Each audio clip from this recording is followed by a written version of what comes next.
tres parásitos o cuatro, bueno, en general un grupo que es el de las amebas de vida libre.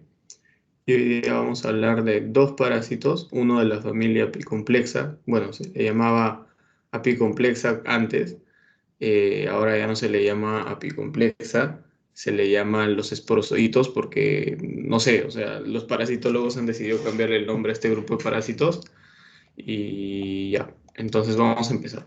Hay de la tenia, que es muy importante y es un poco largo, así que estén un poco atentos para la tenia, que no solamente les va a servir para esta parte del curso, sino también para la otra parte del curso. Ya, entonces vamos a empezar con Sistema Nervioso Central, parte 2. Ya, entonces vamos a hablar primero del Toxoplasma gondii. Como les decía, el Toxoplasma gondii pertenece a la filo o a la familia Apicomplexa. Apicomplexa según los libros antiguos, según UpToDate, se le conoce como la familia de los esporozoitos. Acá tenemos varios parásitos que vamos a ver más adelante. Por mientras vamos a ver al Toxoplasma gondii. También se le llama coccidias, o sea, tiene varios nombres, pero estos son los dos nombres más conocidos, esporozoitos y apicomplexa. El Toxoplasma gondii es un protozoo intracelular obligado. ¿Qué entienden por esto? Tal cual. Protozoo, una célula, es unicelular, es intracelular y obligatorio que esté dentro de una célula infectando. O sea, es un parásito intracelular obligado, obligatorio. ¿Qué puede causar? Puede causar graves daños a embarazadas, a mujeres embarazadas, sobre todo a los bebitos que están dentro. O sea, puede causar daños congénitos, sobre todo. No es un daño que cause a nosotros. De hecho, a los inmunocompetentes, incluso a las personas mayores, a los niños, suele cursar asintomático. Puede afectar algunos órganos si las personas están inmunodeprimidas. Entonces, tiene tres cuadros. Vamos a tener tres escenarios. Persona inmunodeprimida, persona embarazada y persona inmunocompetente.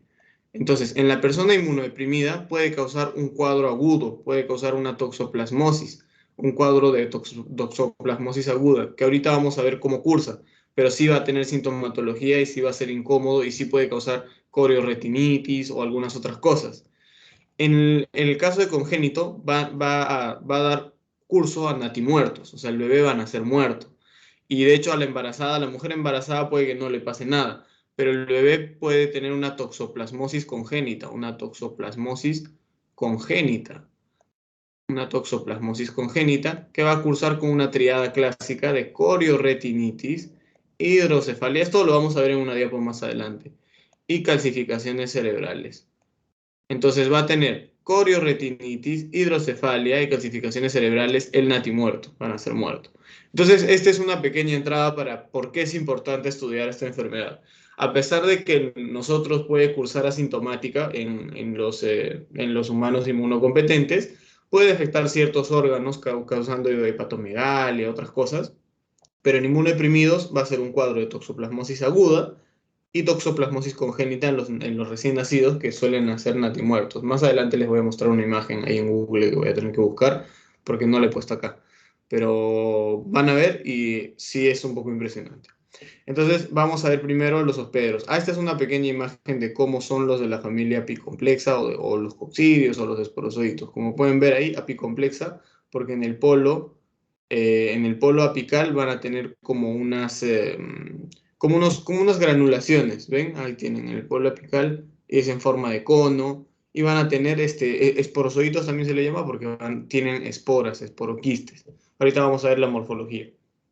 Los hospederos, el definitivo puede cursar como definitivo el felino y el humano. ¿Y por qué definitivo el felino y el humano? Bueno, más el felino, ténganlo en cuenta como el felino. El felino es el que va a ser en la etapa adulta y el que va a tener los ooquistes. Entonces, el definitivo prácticamente sería el felino, porque va a tener el ciclo tisular y el ciclo intestinal. La etapa adulta, la etapa sexual, el ciclo intestinal lo va a tener el felino. O sea, el felino es el que va a ingerir un estadio y dentro de él se va a formar el estadio del ooquiste, que va a infectar a los humanos, causando un ciclo tisular. ¿Por qué les digo que también otros mamíferos como los humanos son considerados definitivos? Porque según otras bibliografías son considerados definitivos. Según otras son considerados reservorios o intermediarios. Entonces pónganle ustedes, según la bibliografía de la universidad, que son intermediarios o reservorios, porque podemos tener nosotros el ciclo tisular de reproducción asexual. Ahorita vamos a ver todo el ciclo, solamente para que sepan. El felino entonces es el definitivo para ustedes, que va a tener la reproducción sexual. También puede cursar como intermediario, o sea, ahí ¿dónde está? ¿Dónde se me fue el curso? Ahí, acá. También puede cursar como intermediario. O sea, ustedes tienen que leer bien la pregunta. Si les dicen un quiste tisular, está cursando como intermediario. Si les dicen el ciclo intestinal en el gato, está cursando como una reproducción sexual. Igual con la tenia, eso es muy importante y lo voy a explicar muy bien, mucho más en tenia. Ya, entonces sus formas biológicas sigue como introducción, o sea, no se hagan mucho estrés ni mucha bola. Las formas biológicas vamos a tener tres, y quiero que lo entiendan así. Vamos a tener el bradizoito, que como pueden ver, adentro tiene muchas bolitas chiquititas, que son los taquizoitos en parte. Entonces, el bradizoito, o también llamado quiste tisular o quistozoito, es la forma crónica que se encuentra en el tejido, enquistada. Entonces, este es el quiste tisular o conocida como quiste tisular, mal llamada quiste tisular. En sí, las tres formas son el taquizoidito, el bradizoidito y el ooquiste. Entonces, el bradizoidito es como una recolección, como una bola grande llena de taquizoiditos. Llena de taquizoiditos. O sea, si lo ven morfológicamente para recordarlo, si lo quieren ver en el microscopio. Y esta forma es la forma de reproducción lenta, va a estar enquistada dentro de los músculos y nosotros nos podemos infectar por la ingesta de este quiste tisular, bradizoito, quistozoito, como lo quieran llamar, mediante la ingesta de carne cruda o mal cocida, de gato, en algunas ocasiones en nuestra cultura comen gato, también ratones que tienen bradizoitos, porque recuerden que esta parte de acá pertenece al ciclo asexual. O sea, esta parte de acá también está dentro de los humanos. Pertenece al ciclo asexual o pertenece a todos los mamíferos que son hospederos, intermediarios o reservorios, como lo quieran poner. Intermediarios. Ya. Entonces, me dirán, Sebastián, entonces, ¿cuál es la diferencia entre el taquizoidito y el bradizoidito? Como pueden ver, el taquizoidito, chiquitito. También se le llama endozoito. Es chiquitito y lo podemos encontrar en la sangre en algunas ocasiones. Es la forma aguda. O sea, si ustedes encuentran un taquizoidito, pueden sospechar, taquizoidito en sangre, pueden sospechar que estamos ante una fase aguda. Pero no es muy frecuente pedir una prueba de sangre, a pesar de que es un parásito que enquista y puede ser hemático en parte. No es muy común pedir una muestra de sangre para buscar los taquizoitos o trofozoitos o endoszoitos del Toxoplasma gondii. Lo más común es hacer una prueba de IFI, que vamos a ver más adelante. ¿Por qué es más común? Vamos a hacer una prueba de inmunofluorescencia. ¿Por qué? Porque nosotros vamos a querer ubicar el estadio, la etapa de la enfermedad. La mujer puede tener hijos o todavía tiene que tratarse y luego tener hijos. El tratamiento no viene en el examen, pero ténganlo en cuenta, suele ser algunos antimaláricos y otros antibióticos que también se usan, metronidazol y antimaláricos se usa en embarazadas, primaquina no, pero si no está embarazada se puede usar primaquina o cloroquina. Eh, y bueno, entonces el taquizoidito, como les dije, reproducción rápida, reproducción lenta, pero esta es la parte asexual. Y esta es la parte sexual que se encuentra dentro del gato. Esta es la parte que se encuentra dentro del gato y es la parte que no, es la parte que va a estar, la parte que nos va a transmitir el parásito a nosotros. Bueno, acá quiero que entiendan algo. La forma más común de nosotros infectarnos de Toxoplasma gondii es mediante la ingesta de contenido fecal de gato que contiene ooquistes. Estos ooquistes, como pueden ver, son ooquistes esporulados, ooquistes maduros. ¿Y cómo son los ooquistes maduros? Van a tener dos esporoquistes con 8 esporozoitos, a 4 en cada lado. Esto sí es importante, porque cuando vamos a ver más adelante los coccidios intestinales, también tienen que saber el número. Entonces, ustedes tienen que saber que el ooquiste maduro tiene dos esporoquistes con 8 esporocitos en total, 4 a cada lado. Esta es la forma de transmisión del parásito del gato a nosotros. Entonces, esto elimina por las heces el felino. El felino lo va a eliminar en estado inmaduro y va a esporular en el aire libre. Entonces, no se vuelve infectivo hasta que haya esporulado. Entonces, vamos a a ver un pequeño esquema para entenderlo súper bien, ya que quede súper claro cómo yo me puedo infectar.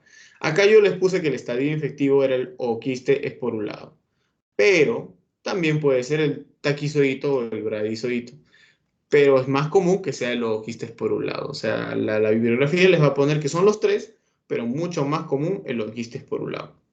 Entonces, ¿qué es lo que pasa? Primero vamos a ver la historia con el gatito. El gatito va a ingerir el quiste de los tejidos de otros mamíferos, como del ratoncito, de la gallina, del chanchito, del gatito. Entonces va a ingerir este quiste tisular mal llamado o bradizoito. Ya va a ingerir este bradizoito quiste tisular y al ingerirlo se va a desenquistar, si se puede decir así, se va a abrir y se van a salir, como ustedes pueden ver, los taquizoitos, o bueno, trofozoitos, o taquizoitos.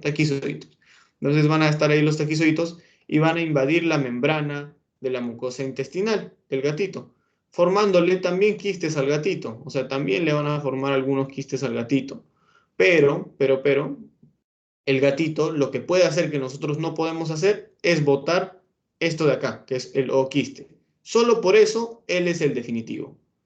Ustedes nunca van a ver que un humano va a votar oquistes por las heces. No, no lo van a ver, porque no podemos votar oquistes por las heces. El único que vota oquistes por las heces va a ser el gatito. Y al votar oquistes por las heces, nosotros, los humanos, podemos ingerir los oquistes, los ratones, las gallinas, las vacas, todos los mamíferos que ustedes conozcan, y no mamíferos también como la gallina, etc., etc., pueden ingerir el oquiste y cursar con una enfermedad de toxoplasma por quistes tisulares. O sea, se le van a ir y se le van a formar quistes tisulares, que son unas bolas grandes llenas de estos taquizoitos. Ya. Entonces, hasta ahí quiero que quede claro. El gatito lo que va a ingerir va a ser el quiste tisular. Al ingerir el quiste tisular, él también va a tener quistes tisulares. Entonces ahí va a actuar como intermediario, porque va a tener quistes tisulares. Pero cómo actúa como definitivo, en qué momento está actuando como hospedero definitivo en la fase sexual del ooquiste. ¿Por qué? Porque a él se le van a formar ooquistes en su intestino delgado. Entonces, ese gatito, al botar esos ooquistes inmaduros, no esporulados, o sea, no están esporulados todavía no tienen todas las esporas, lo van a botar en su caja de heces, en su caja de arena. ¿Y qué va a pasar? Ese oquiste aún no está maduro, está inmaduro. Va a madurar en el aire libre, va a madurar en la arena de gato. Entonces, al madurar recién, nosotros vamos a limpiar esa arena del gato y bueno, si no lo limpian bien o no tienen buenos hábitos de higiene, ustedes pueden contaminarse, causándoles a ustedes una infección asintomática usualmente de toxoplasmosis, de toxoplasma en general. ¿A quiénes les va a causar problemas? A las personas con VIH-Sida, a las personas con inmunodeficiencias primarias. Recuerden, ustedes están estudiando inmunodeficiencias primarias. Justo ayer estaba leyendo eso para recordar. El síndrome de George, el síndrome de Wiskott-Aldrich, hay un montón. Bueno, pero casi todos los que afectan a linfocitos T o B, ahí son los que pueden cursar con una enfermedad por toxoplasma. No hay que descartarlos nunca. Y bueno, entonces solo inmunodeprimidos y embarazadas, a quienes hay que tratar urgente y rápido. ¿Por qué? Porque la vía de infección es oral, como ya les mencioné, pueden ingerir el bradizoito o pueden ingerir el ooquiste maduro o pueden ingerir el trofozoito. Ambas tres pueden causar una pequeña infección por toxoplasma. Puede ser transplacentaria, y acá va a ser transplacentaria, o sea, no va a ser en el conducto de parto ni en el tercer trimestre. Esta infección es una infección en el primer trimestre o segundo trimestre. O sea, ustedes ya le van a poder diagnosticar desde el primer y segundo trimestre mediante un estudio del líquido, o sea, ustedes le pueden diagnosticar mediante un estudio de líquido amniótico, pero al ser muy invasivo este estudio no se hace mucho, así que lo mejor sería que ustedes dentro del primer trimestre ya le diagnostiquen a la paciente si está cursando con toxoplasmosis para que no se embarace y decirle no te embaraces todavía antes del primer trimestre y decirle o tratarla dentro del primer trimestre para que no avance a hacer una toxoplasmosis congénita. El mecanismo de transmisión, como les mencionaba, la ingesta de carne cruda mal cocida con los bradizoitos acá de todos estos animales o tomar agua contaminada con heces de gato que contienen los ooquistes maduros. Bueno, ahora viene una parte que sí viene durante todos los exámenes históricamente y necesito que estén atentos. Ya han entendido la enfermedad, ahora quiero que entiendan cómo se diagnostica. Le vamos a hacer un IFI. ¿Y por qué le vamos a hacer un IFI? Porque nosotros queremos detectar las inmunoglobulinas. Recuerden que la inmunofluorescencia va a pintar fluorescente con todos los reactivos que ya les había mencionado en la primera clase cuando hay inmunoglobulinas, G o M. Depende cuál estén buscando o qué sustrato estén usando. Entonces, acá vamos a tener inmunoglobulinas G o M. Ustedes recuerden, ¿quién bota las inmunoglobulinas? Los linfocitos B. Ya, teniendo eso en claro, vamos a estudiar. Si tiene IgM, significa que estamos ante una infección aguda, porque la IgM es un reactivo humoral agudo, muy agudo. Si tiene IgG, IgG es lo que se desarrolla después de una vacuna, recuerden. Entonces, es un reactante crónico. Ambos son botados por nuestros linfocitos B, que actúan de manera rápida, bueno, la más rápida que puedan, pero ambos para defendernos de patógenos externos, también a veces de internos. Y acá lo que nos va a ayudar a identificar el IFI, si tiene IgG o IgM para toxoplasma, es para saber en qué parte, en qué estadio, en qué etapa de la infección estamos y si puede tener bebés o no. ¿Por qué? Porque acá ya tenemos diagnóstico serológico, infección, bla, bla, bla. Ya realizamos IgG e IgM.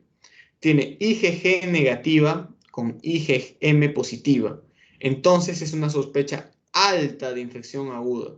Más adelante vamos a ver cómo se le llama esto. Entonces una sospecha alta de infección aguda. Se ha infectado hace poco. Tenemos que repetir la prueba en 15 días, pero tenemos que decirle no te embaraces, por favor, no te embaraces. Y si ya está embarazada, empezar tratamiento. Entonces no te puedes embarazar, mamita. ¿Por qué? Porque tienes IgM. Entonces es muy probable que estés ante una infección aguda, porque tienes IgM. Si tiene IgG, IgM positiva, está en plena infección latente. Entonces tiene una infección ahorita. O sea, no confirma la infección aguda. Podemos realizar un estudio más ávido hacia el IgG, porque en el IFI ustedes van a ver ambas.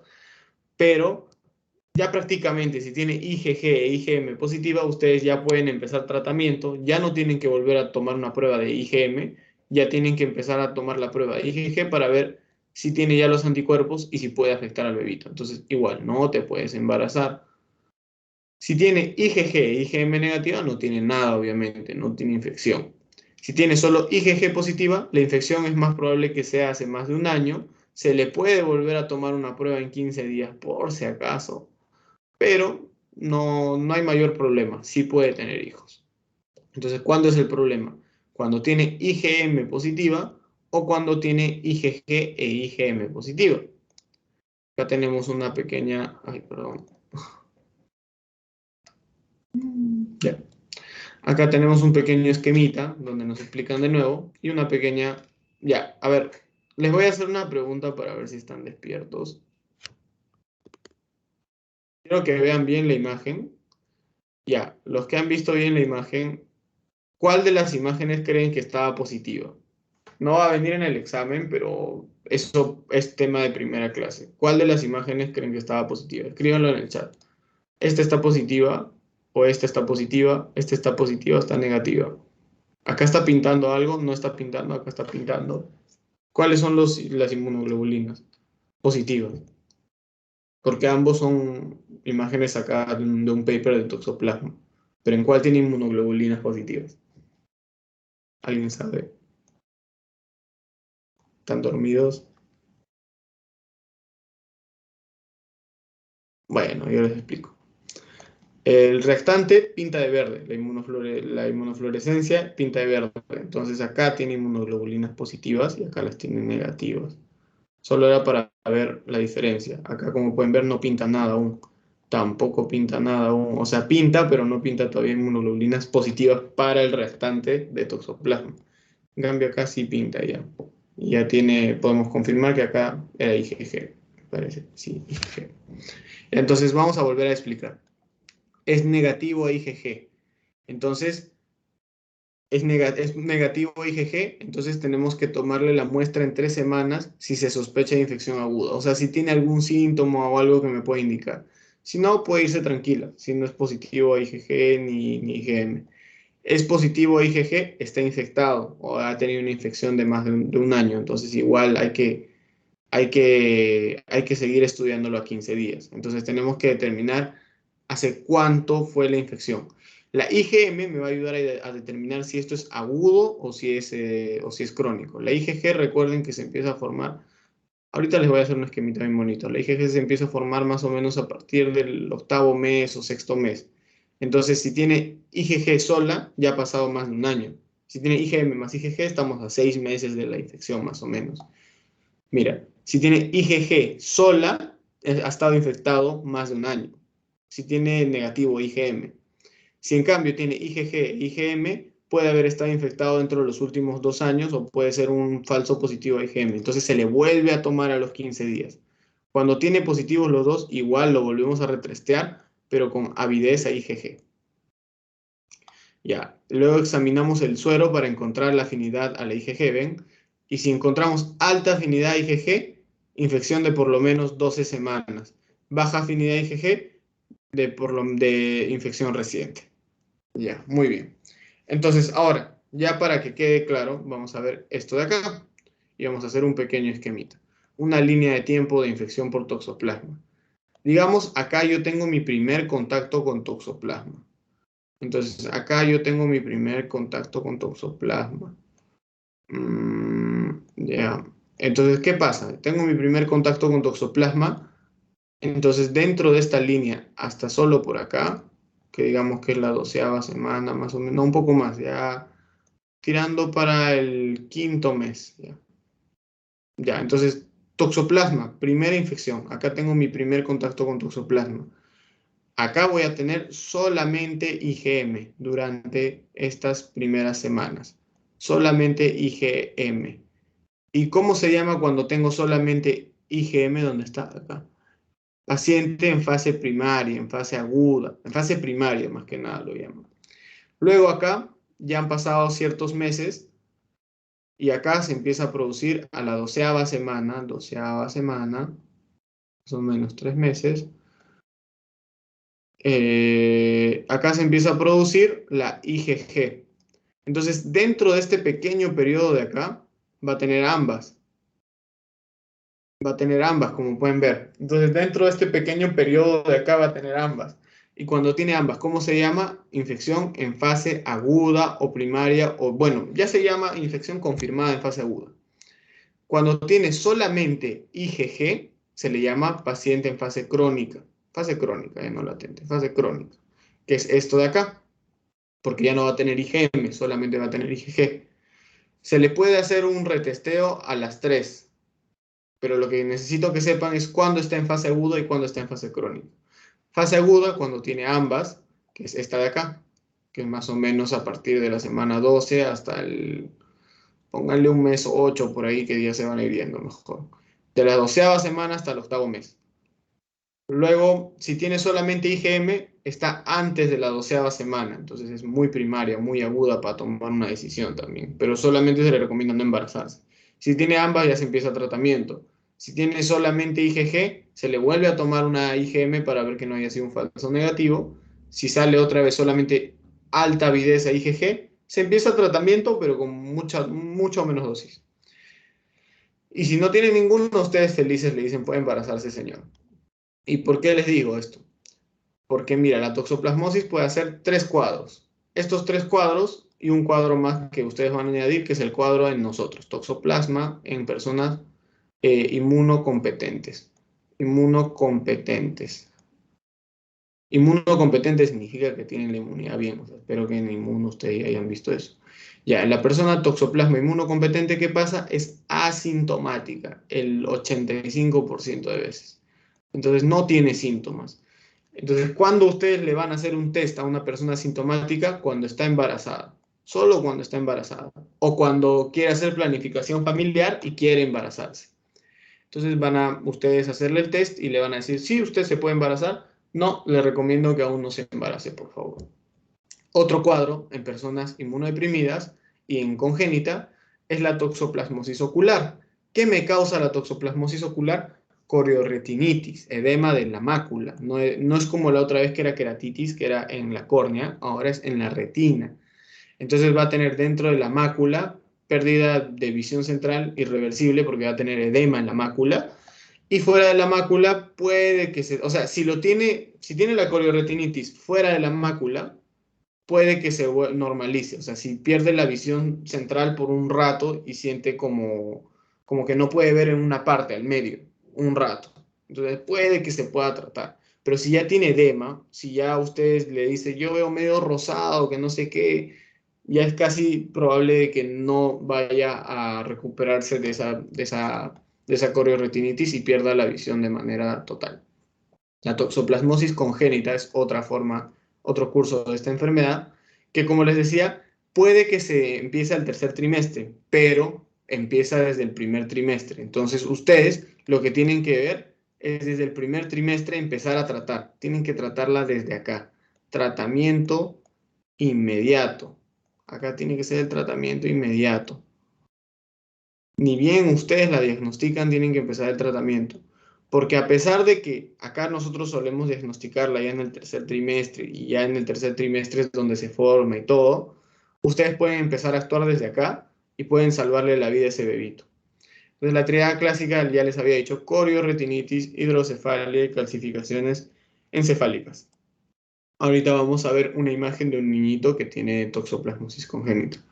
Toxoplasmosis aguda es muy parecida a la mononucleosis infecciosa. ¿Cómo es la mononucleosis infecciosa? Es una enfermedad que suele ser causada por el virus de Epstein-Barr. O también muchas enfermedades que causan linfadenopatías cervicales, pero acá van a ser bilaterales. Hay enfermedades que causan linfadenopatías monolaterales. Entonces, acá son bilaterales. Van a ver en la toxoplasmosis aguda linfadenopatías cervicales y supraclaviculares bilaterales.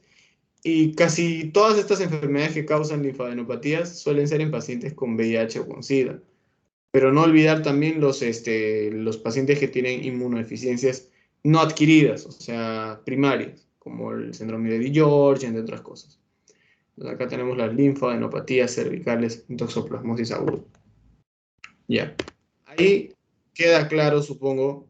A ver, un segundo, voy a dejar de compartir. Toxoplasmosis. ¿Alguien tiene alguna duda de toxoplasmosis? No, todo claro.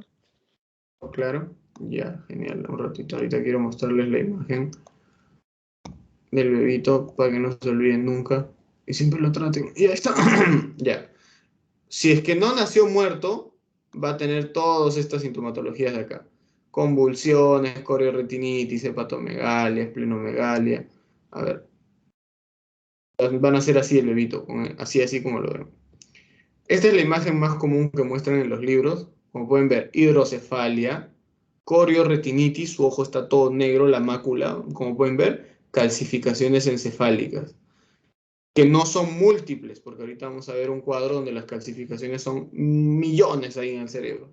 Acá las calcificaciones encefálicas son menos. El bebito puede convulsionar, pueden tratarlo, pero va a tener secuelas sí o sí. Entonces, ¿cuál es la recomendación?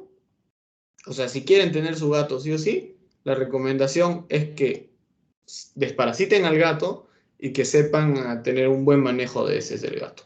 Listo. Ahora vamos a hablar de la tenia súper rápido porque ustedes tienen clase después, creo. ¿Qué hora es? Bueno, tenemos media hora para hablar de tenia. Ya. Tenia. La tenia, como les dije, es un céstodo de la familia de los nemátodos, de los platelmintos, de los céstodos, porque recuerden que habíamos dividido las familias en dos. La familia de los protozoos, que estaban las amebas, estaban los esporozoitos, como habíamos visto, o apicomplexas, etc., etc. Estaban luego los nemátodos, que se dividían en platelmintos y en platelmintos y nemátodos. Perdón, estos no son nemátodos, estos son parásitos en general. Entonces se dividían en platelmintos y en nemátodos. Acá teníamos los platelmintos que eran los céstodos y los tremátodos. Los céstodos y los tremátodos. Los tremátodos eran en forma de hojita y los céstodos eran en forma plana, como la tenia. Entonces la tenia es un céstodo. La tenia es un céstodo. La tenia es un cesto. ¿Cómo se le llama a la tenia solium también? Tenia solitaria, ustedes la pueden conocer como tenia solitaria, entre otras cosas. ¿Quién es el hospedero definitivo? El humano, totalmente el humano. Pero el humano puede actuar como hospedero intermediario, causándole una cisticercosis. Entonces, si a ustedes les dicen, el paciente tiene cisticercosis, estamos ante un hospedero intermediario. Eso es lo que quiero que entiendan y lo voy a explicar muchas veces porque vino en el examen del año pasado. Les ponía un caso de que un humano estaba infectado de cisticercosis y les decían, ¿cómo qué está actuando? Como hospedero intermediario, porque tiene cisticercosis. Actúa como definitivo cuando tiene teniasis, o sea, cuando tiene el parásito adulto en su intestino delgado. Tenemos al cerdo, que también es el intermediario porque también hace cisticercosis. Va a tener la larva cisticerco. Ya, los estadios, como pueden ver acá, es el adulto, que es el gusano largo, un largo y plano, es un platelminto de la familia de los céstodos, es hermafrodita, por eso es solitaria. Solitaria, ¿por qué? Porque es hermafrodita para solo, y solito se reproduce dentro del intestino delgado, y causa la teniasis. ¿Y el adulto qué bota? El adulto bota huevos. Estos huevos van a ser botados en las heces humanas. Entonces, estos huevos los pueden encontrar en las heces humanas y se le llama huevo de tenia SP. ¿Por qué cuando encuentran un huevo de tenia lo llaman huevo de tenia SP? Porque no se sabe de qué tenia es hasta hacer un estudio celular exacto. Porque los huevos de tenia todos son muy parecidos. Incluso el de Dipilidium se le parece bastante. Todas las tenias, la tenia saginata, la tenia solium, la tenia... y hay una más, ahorita se me va a venir el nombre, que empieza con H, y Hysteroxenic, algo así.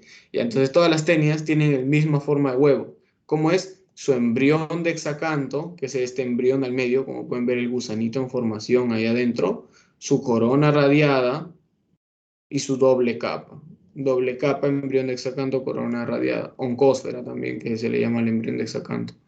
La larva se le llama larva cisticerco celulosae y se puede guardar en tejidos. En el humano, cuando el humano actúa como intermediario, ¿dónde se le va a encontrar cisticercosis?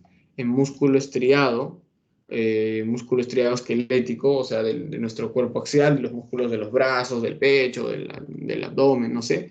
En músculo del corazón también, músculo estriado del corazón, músculo estriado cardíaco, músculo estriado acá, en cerebro, en ojo y mucho más raro en pulmón. Mucho más raro en pulmón, pero en este orden.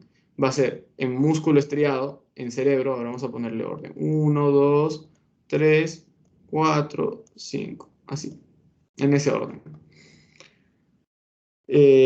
Bueno, el ciclo biológico, eso sí es importante que lo sepan y se los voy a explicar más que en esta imagen.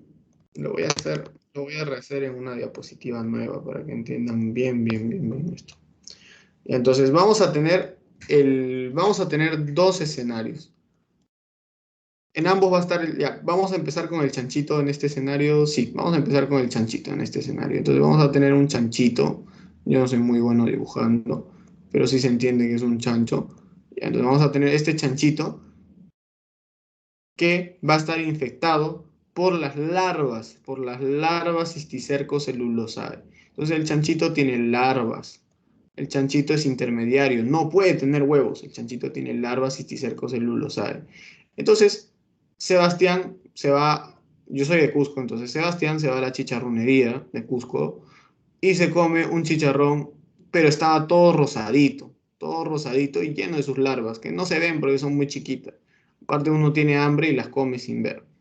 Ya, entonces Sebastián, esta personita, se come, ¿qué se come? Se come las cisticerco.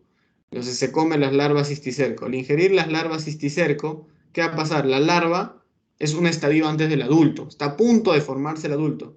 Entonces, dentro del intestino de Sebastián, luego que se va a formar el adulto. A ver, vamos a dibujar un intestino, está feito, pero bueno. Y ahí adentro su tenia toda plana, larga, son muy largas. Entonces se le forma el adulto. Sebastián no tiene muchos síntomas, una diarrea de 2 días y se toma nomás su pancreoflat, cualquier cosa, una ranitidina, algo para la diarrea, incluso un antibiótico en algunas ocasiones, o ciprofloxacino. Porque él es estudiante de medicina, entonces se trata nomás. Entonces bota y para la diarrea, porque no es una diarrea, al inicio es aguda, empieza una diarrea y se para. Pero ahí está botando huevitos, huevitos, huevitos, huevitos, muchos huevitos por sus heces, cuando la tenia ya crece, porque la tenia crece bien rápido. Entonces va botando los huevitos, que él no los ve, están en sus heces. Ya. Hasta ahí, esta es la forma como el hospedero definitivo, o sea, la forma sexual del parásito tenia. Porque como les dije, la tenia, ahorita no es importante que sepan la morfología interna, pero la morfología interna de la tenia es un parásito hermafrodita. Entonces, en la mitad de la tenia, en la mitad de sus escólex son estas pequeñas partes, perdón, en la mitad de sus proglótides, va a tener proglótides que van a tener ovarios y otras proglótides que van a tener, no ovarios, van a tener el aparato reproductor masculino de la tenia. Entonces, ahí mismo dentro se forma la reproducción dentro de la tenia y bota esos huevos a las heces del humano. Entonces va botando esos huevitos a las heces del humano. El segundo escenario es en el que al chancho le dan de comer basura y esa basura está llena de caca de Sebastián, si se puede decir así, llena de tenis. Entonces a ese chanchito le dan de comer basura. Esta es basura, llena de heces y entre otras cosas, porque la gente es cochina en el mundo, porque no se sabe. Entonces a ese chanchito le dan de comer basura. O incluso yo mismo voy al baño y no me limpio bien las manos. Entonces, yo no me limpio bien mis manos, pucha, que fea mano, pero ya. Yo no me limpio bien las manos. Entonces acá vamos a tener los huevos de la tenia. ¿Y qué pasa cuando yo me infecto? Esta es la forma del hospedero no definitivo. Entonces acá, ¿qué pasa si yo ingiero esos huevos por mis propias heces, por vía fecal oral? ¿Qué pasa si yo me cocino ahí mi algo o... No, cocino no, porque este parásito muere a temperaturas altas.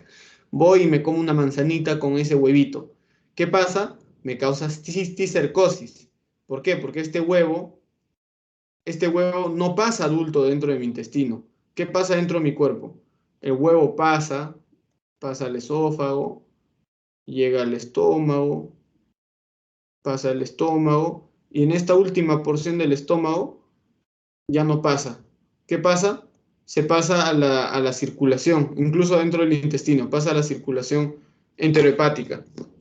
De la circulación enterohepática puede que llegue al hígado en algunas ocasiones, pero en sí pasa a la circulación. Esto no es tan importante. Lo que quiero que sepan es que este huevito llega de alguna forma a mis tejidos, llega a los tejidos. Entonces, ¿qué pasa? El huevo pasa a los tejidos. ¿Qué tejidos habíamos visto que podía afectar? Cerebro, podía afectar músculo estriado, esquelético. O sea, se podía enquistar en mis brazos, por aquí, se podía enquistar en mi cerebro, en mi corazón y en el ojo. Ya el pulmón lo vamos a dejar fuera porque es bien raro. Y en el ojo. Ahí podía tener yo las larvas cisticerco. ¿Y cómo se le llama a esta infección por larva cisticerco? Se le llama cisticercosis. ¿Y cómo se le llama a la infección por la tenia adulta? Se le llama teniasis. Ojito con esos términos. Entonces, espero que ya hayan entendido. ¿Qué pasa cuando Sebastián ingiere el chanchito crudo, la larva? ¿Qué pasa? Se infecta de teniasis, va a tener la tenia adulta. ¿Qué pasa si Sebastián se infecta por el huevo de la tenia? Va a tener cisticercosis. ¿Cuál es peor? Este de acá, obviamente. Y ahorita vamos a ver por qué. Y ya. Entonces acá vamos a tener, como les dije, ¿qué pasa si el humano se come las larvas del chanchito? Va a tener teniasis. La línea verde va a tener teniasis. Acá la han puesto en el intestino grueso, pero no, es en el delgado. Va a tener teniasis ahí, su tenia larga, solitaria. Ya. ¿Y qué va a votar por las heces el humano? A veces va a votar al adulto entero. Pucha, eso sería suerte. Si se toma su praziquantel, o sea, si está tratándose, va a votar todo el adulto muerto. Pero no, usualmente suele generar obstrucción intestinal por parásitos, incluso apendicitis por obstrucción de una parte por una proglótide. O también los huevos de la tenia. Bota los huevos de la tenia. Esto sí va a votarlos sí o sí. Entonces, ¿nosotros qué vamos a hacer? Ha tenido su pequeña diarrea, ha comido chanchito. ¿Qué hacemos? Un copro parasitológico o un seriado de heces, un examen directo de heces, una muestra de heces, como quieran llamarlo. ¿Qué vamos a ver en la muestra de heces al microscopio? Los huevos de la tenia. ¿Qué vamos a decir? Tratamiento inmediato, urgente. Entonces, esta es la primera forma de infección mediante la larva. Yo ingiero la larva, boto huevos, boto huevos. Yo ingiero los huevos, me cagué, me fregué. Entonces, ¿qué pasa? ¿Qué pasa si yo ingiero los huevos?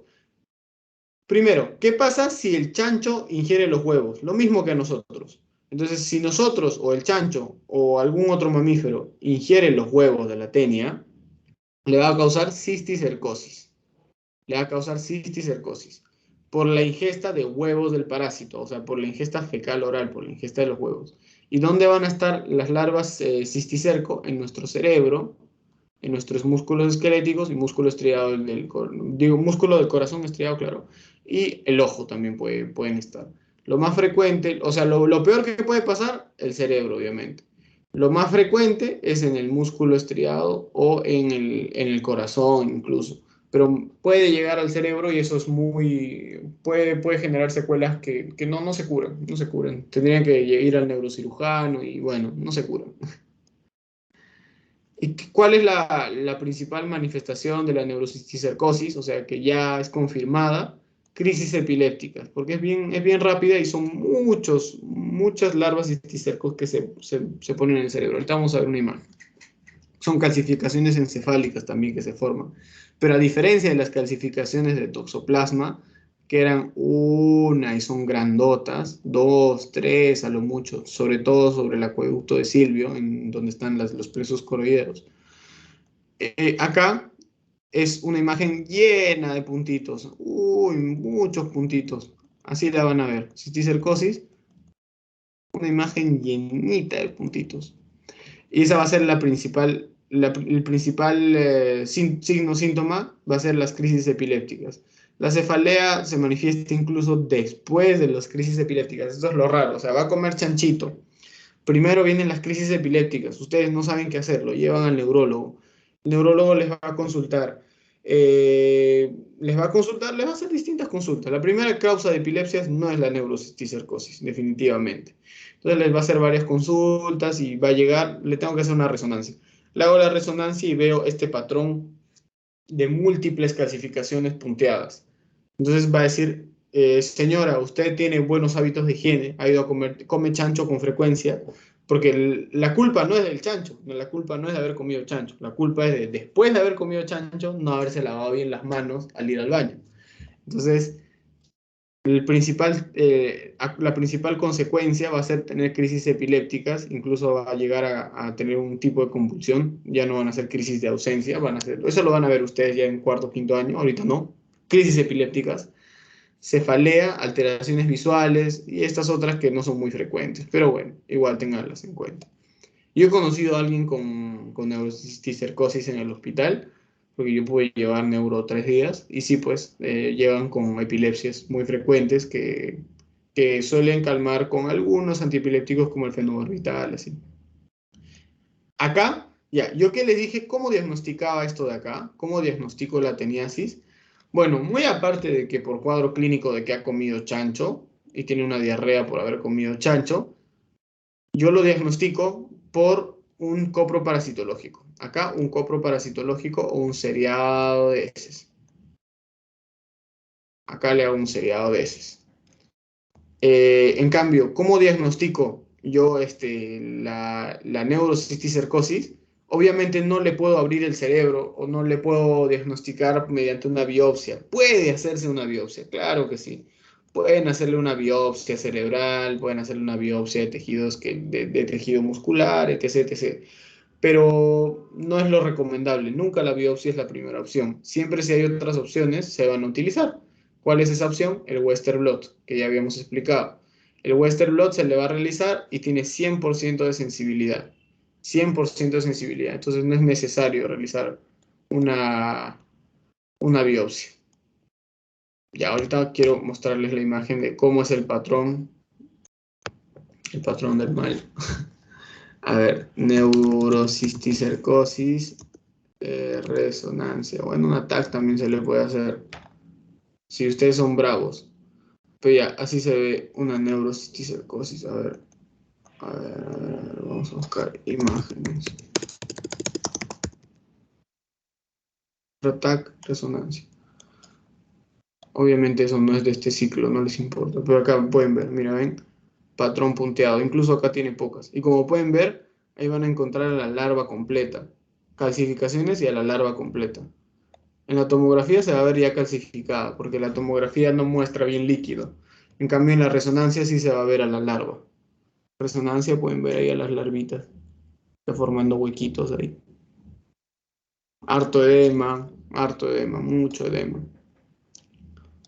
Bueno, ustedes todavía no llevan rayos, ¿no? Pero ahí pueden ver entonces cómo se ve una neurocisticercosis. Ya para terminar un pequeño repaso de todo, Toxoplasma gondii tiene o quiste, taquizoidito y bradizoidito, o llamado quistozoidito o quiste tisular también. Acá dice dentro, me equivoqué, puede llamarse igual, ¿me entienden? El oquiste va a tener dos esporoquistes con 4 esporozoitos a cada lado, en total 8 esporozoitos. 8 esporozoitos en total. El hospedero definitivo es el gato, el humano no es considerado hospedero definitivo. En mi año a mí me lo habían explicado así, pero acá pónganle como gato principalmente. El hospedero intermediario, todos los otros, humano, mamífero, ratas, aves. Las ratas son mamíferos, así que no lo tomen en cuenta. Ese es un resumen que yo hice en mi año con unos compañeros. El hábitat, la sangre y los tejidos. La vía de transmisión oral, sanguínea, transplacentaria, transfusional. Recuerden que acá está mal. La vía de transmisión sería solo oral y sanguínea. Y estos son los mecanismos de transmisión. La acción patológica, síntomas gripales, en los inmunocompetentes es asintomático o puede máximo cursar con una gripe. En pacientes que son inmunocomprometidos, encefalitis, hepatomegalia, corioretinitis, todas las otras cosas. Como pueden ver acá, toxoplasmosis congénita, corioretinitis, hidrocefalia, calcificaciones en los bebitos, natimuertos, y si nacen, nacen con convulsiones. La encefalitis es más en toxoplasmosis aguda, encefalitis y linfadenopatías en el cuello.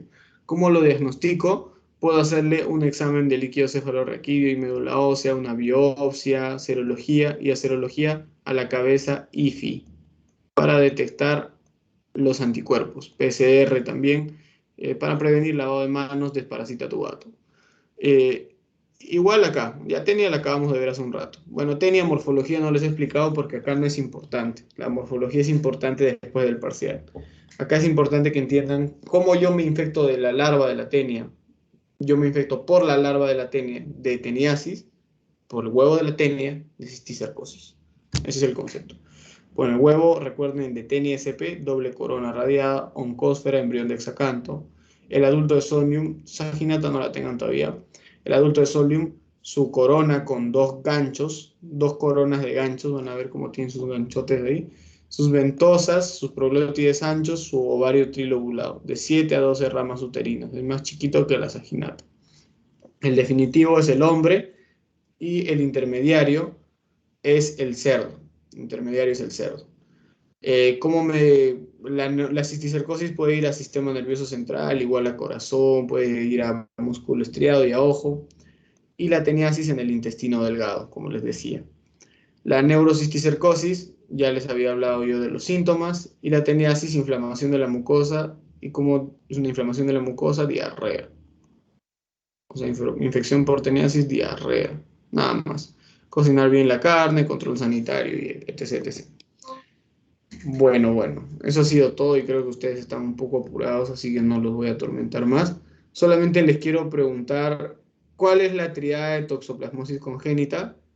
¿Y qué pasa si tengo esto de acá? Ya, nada más. Con esas dos preguntas se van tranquilos y felices. ¿Cuál es la tríada de toxoplasmosis congénita? ¿Alguien? O yo les voy a mandar cosas y ustedes me van a decir si es...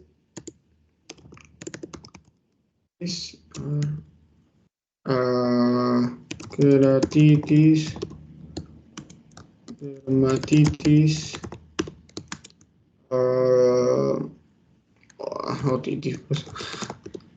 Ya. ¿Alguna de las que están ahí está incluida dentro de la triada?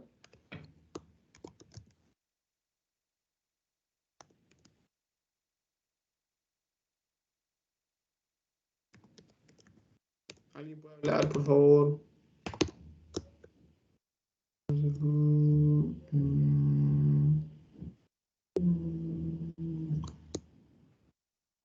Corioretinitis. Podría ser la retinitis. Sí, la corioretinitis. La corioretinitis, muy bien. Entonces, la triada, recuérdenla, tumoración no, calcificaciones encefálicas, hidrocefalia y corioretinitis. Si tiene esas tres, es una toxoplasmosis congénita. Al toque la saca. Y en cuanto a TENIA, a ver una pregunta. Esto sí va a venir, ya. Ustedes quiero que lo revisen bien. Esto de IgM, IgG. A mí me vino. Años después dejó de venir. Luego puede volver a venir, porque es la misma doctora. Es medio así, va a tomar algunas cosas a veces, otras veces no. Ya, entonces, si yo me infecto por larva, escuchen, de tenia, ¿qué voy a hacer? ¿Teniasis o cisticercosis?